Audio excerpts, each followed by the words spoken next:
All right, here we are. Mitchell Wickland's truck, broken. That's Dakota Jeffords, also known as Jeffords. He likes hot mods. Talon to the rescue, pulled him off the road. So, anyways, we'll get this broken piece of shit back to the shop, and we'll get you guys some video footage of what Mr. Wickland. Actually, you know what? It's probably not even you. Mel's got the heavy foot. Yeah, it's probably because of Mel. Like, Mel drives this thing hard. Like, she'll come to the shop and be like, here's dinner, and then she leaves and it's like rolling burnout. Like, what is wrong with you, Mel? And then you meet Mel and you'd never think she'd do that. So, anyways, all right, we'll check back with you guys in a minute. And we're back. Truck, we got the side-by-side dropped off. Got my new tow strap that I still haven't got to use. Get Mitchell back to the shop and diagnose it tomorrow, not tonight. Mitchell's behind me. Got the tow strap.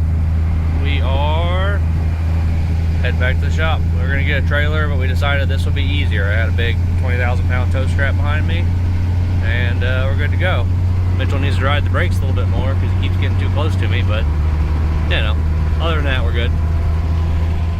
So, we briefly touched on it probably at the beginning of the video. It's just me making fun of Mitchell's 750 horsepower truck, breaking a transmission, and my 1150 horsepower truck going to pick him up.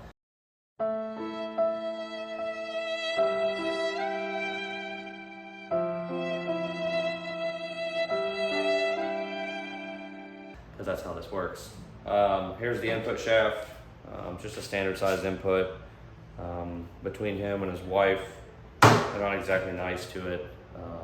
Just, who knows, shock load, doing burnouts, 4-drive launches, I don't know, whatever, shit breaks, it happens. So this is getting replaced. I think this was originally maybe a Sonex, I don't really remember. I believe we got this one from Suncoast. Don't quote me on that. Mitchell would actually know better. Mitchell, was this one originally a Sonex? Yes, that was Sonex. This is Suncoast? That's a Suncoast, Okay. yeah. So we've actually had this shaft in my drag truck. I've been 540 and 130 on this standard size input shaft, or one very similar. So put that in and that'll live until it breaks again. Then when it breaks, we'll probably go to a 27 spline because 35 and 37 splines are excessive for his truck. Also way too pricey. We'll turn it down or something if we have to. So you guys missed me putting the forward piston in. I went ahead and did that, waiting on Everett's slow ass to get out here. So now we're gonna finish putting this forward assembly together, input shaft assembly, and we'll get clutches in it and everything. And then we will swap out. We're switching his intermediate shaft to a Sonex intermediate because we were there, and he's like, I really don't want to deal with an intermediate failing. Is this Suncoast? No, this is Sonex. It came from Suncoast, but it's a Sonex. No, okay, same thing, I guess. Yeah, it's the same part. I know because they have the little spring thing. Oh, Yeah, that's the same as mine. So we'll deal with that, and I'll get to deal with my least favorite part in the entire 47 RE transmission, which is the selectable snap ring for the intermediate shaft. You can beep me, but it can get fucked.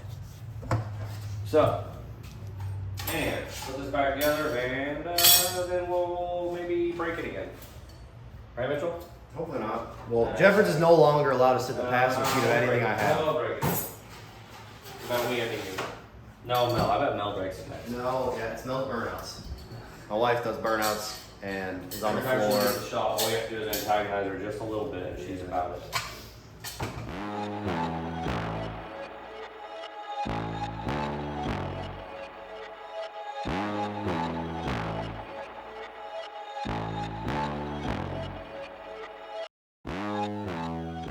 So the forwards look great. Those look lovely. I think these are Borgs. I didn't have any GPZs when we did his trans the first time.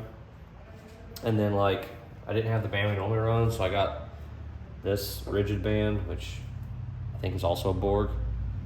It looks wonderful as well. And then his directs. I had GPZs of those. I didn't have the right thickness for these. Those also still look brand new. How many miles are on this thing, Mitchell? Like 15, 20,000? Yeah, we're 50 or 20,000. Truck makes 756 horsepower and 1,500 foot-pounds of torque, and it doesn't care. Mitchell, Yes. what is the exact setup in your truck? Like fuel air, that kind of thing.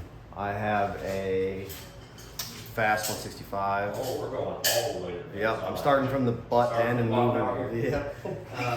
With a XP 10 mil, flux 103% overs, and a stock appearing 67 Charger from Greg Turner, which has lived a very healthy life. Fingers crossed for now. Because And how much did it make on the dyno? it made 756 and 1556. Yeah. That's the number that comes to mind for you. Yeah. And it tows very nicely. Oh yeah, awesome. It's a It great drives truck. like a stock truck. Everett can back that up. Paul can back that up. Yep.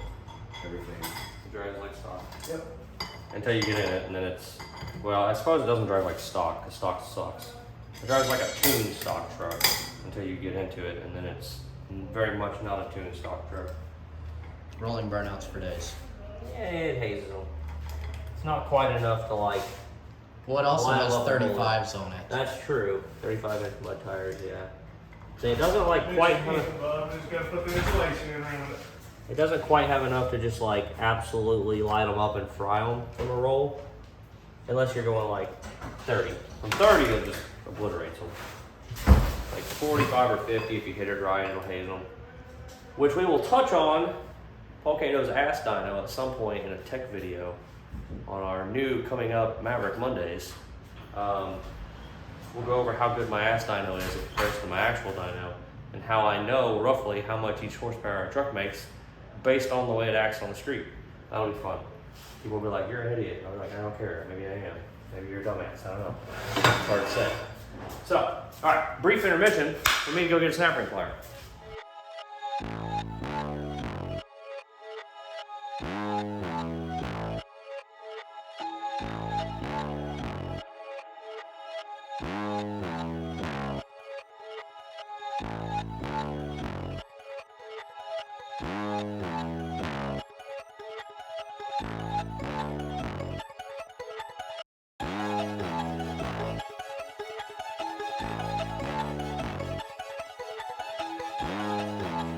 All things considered, it was a pretty well managed breakage, we'll say. It didn't even destroy the converter, did it? No, the shaft was just like stuck down in there. I don't even know what all they had to do. I don't even know if they had to fix anything. I think they just got the shaft out and checked everything.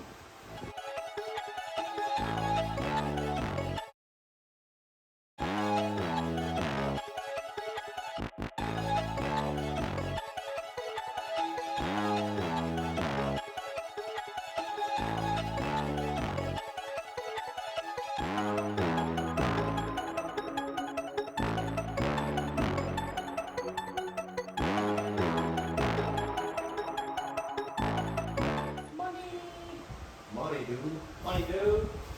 My converter shows up. Ellison. Talking about you. Fuck Ellison.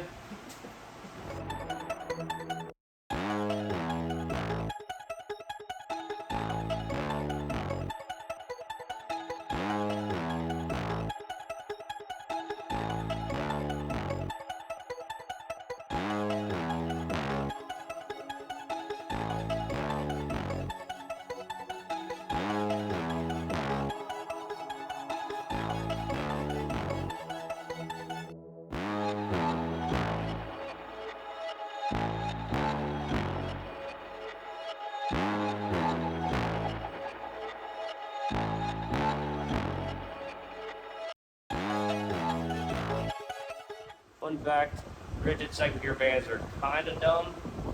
Because you can't, so like the Bork flex band does a really good job flexing around the drum. So you can go ahead and you can set everything with it vertical like this. The rigid bands, you can like preset them, but then you pretty much got to run through the gears once or twice to get the band centered, and then you can readjust your second gear band. It's kind of dumb. So that's a downfall to the rigid band. To be honest, other than physically not breaking the band, which I think we just threw it away. But here's this is an aftermarket, I think, Arabes's GPZ band. I don't like them. This is a really bad weak spot on these. I don't think we have a board flex band. And I think it's in the race trailer. I know we took it out of here for a race. But it's solid all the way across, just like the rigid band is. So the only place where it break is the rivets, and there's actually 7 of them on the board band, if I'm not mistaken. There's only 5 on this here, and there's some here. But these ones we've broken several of them right here. Just a lot of apply pressure on the piston, and it just the weak points the band. It's not a lot of material. Just breaks it off. It's solid band, and a lot of it's around it. And then Suncoast band is similar to that band. I actually think it might be a little narrower. And then we've also used some of the A&A bands. The A&A and the Suncoast are very similar. I can't say for sure, but I don't think Suncoast has stuff in-house to do their own clutching.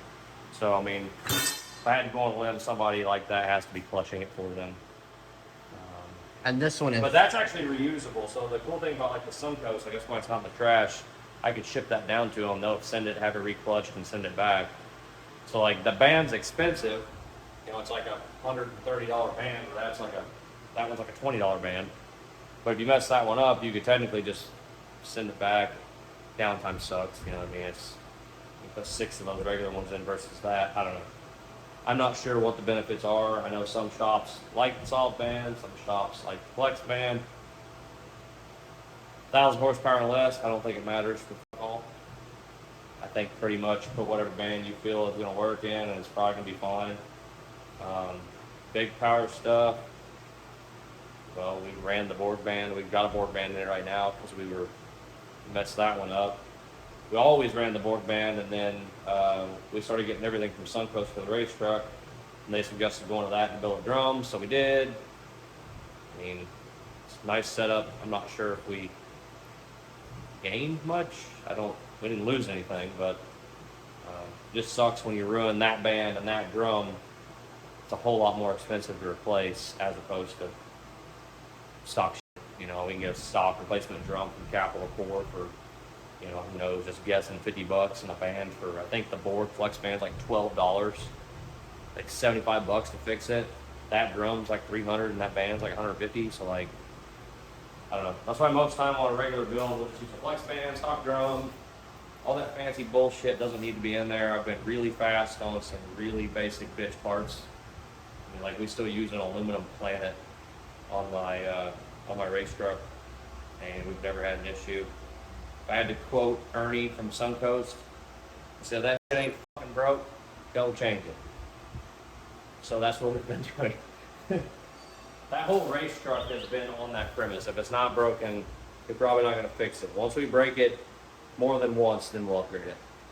Sometimes the first time can be a fluke, so you got to break it twice. Oh, by the way, this is the second least favorite part of these. It's a stupid ass park rod.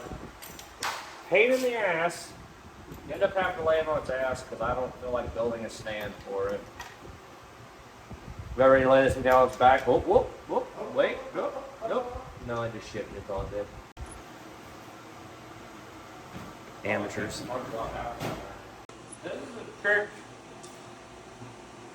they learned from Brian Carter. And his reasoning was pretty good. So there's normally an E-clip on these, and it holds them on the shift linkage.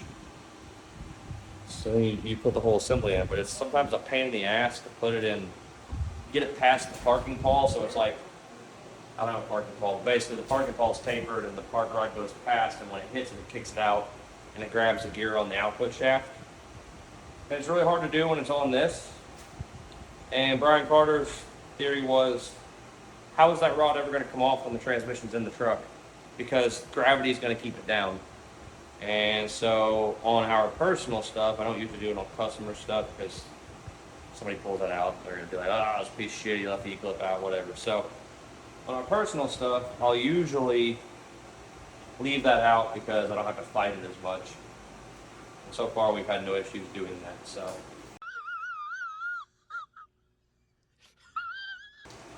Stand this thing back up and put it back in, and we'll be good to go. Oh look, he has a filter. I was just saying we're gonna need a filter.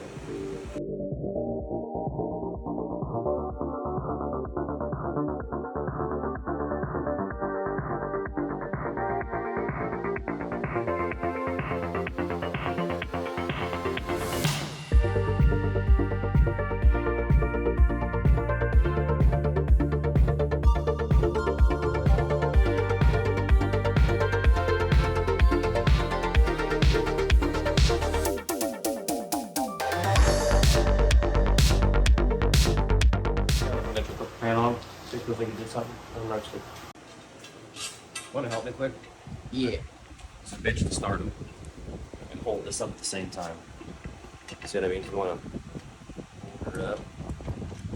Worst part, getting them out of the damn box. There it is. That's a fucking mistake. No, this is not fluid for this to spill out. But I can. Yeah, so It's definitely in now. Yeah, So you can't get your hands behind it? No, yeah. it's in. She's in. Hey, Mitchell. Yeah. That AC is really nice. Mucho. We got one more unit going in over there, and then it's going to be even muchoer. And then if we need another unit, then it'll be muchoer. So, Something like that. yeah, something along those lines. But he got it stabbed in there. Sorry, Everett. I didn't know that you were trying to record me doing it. So. That's fine. That's my bad.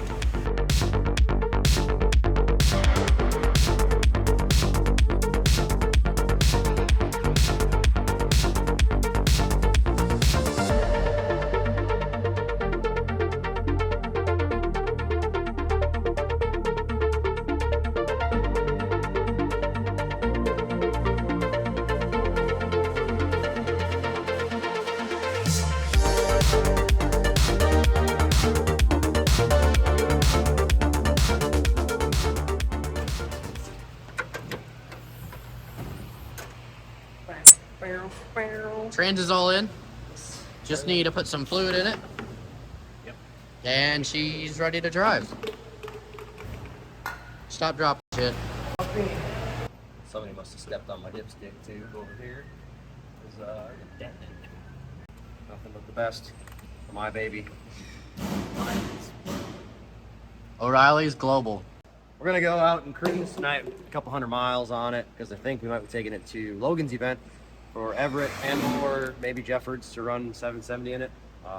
Because my truck's still broken. The truck is still Actually, it's not broken, but, you know. Yeah, and then don't want to change the fluid and filter just one more time, make sure I get all the material out of it.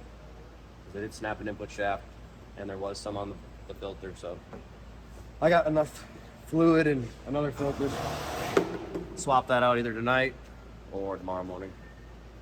Perfect.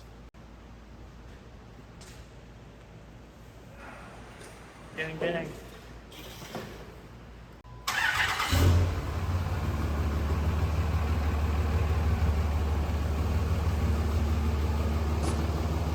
Starts driving off the left. Did you put the filter in it? The what filter? In the trans. Yeah, I did not. I put it on correctly. That way it doesn't have to be pulled again for no reason. Boom roasty, Cody Dale. Needs a bath. I was just saying your engine light's on because the trans is unhooked. Yes. Yep. All of the shit, because I had to, when it first was removed, I just turned the key, so I had, you know, the wheel went lock, pulling it out there. So I'm sure that's what.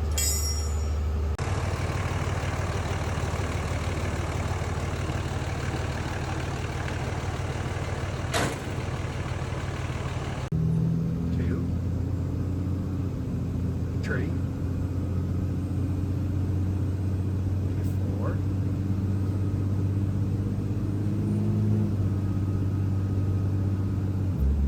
There it is. That lock up, son. Hell yeah. Perfect. tow hauls. Got a gear lockup, sure do. Like she was never even apart, son. Nice firm shifts. Take her around the block. It is weird driving this. It's been 3 weeks and I'm like driving a Mustang. I'm like, this is weird. Feels like you're a man again. I don't know, man. The old Mustang's fun to drive. Like, it's pretty quick for just a little eco boost with a tune on it. But yeah, I feel like I'm like way the fuck up here now.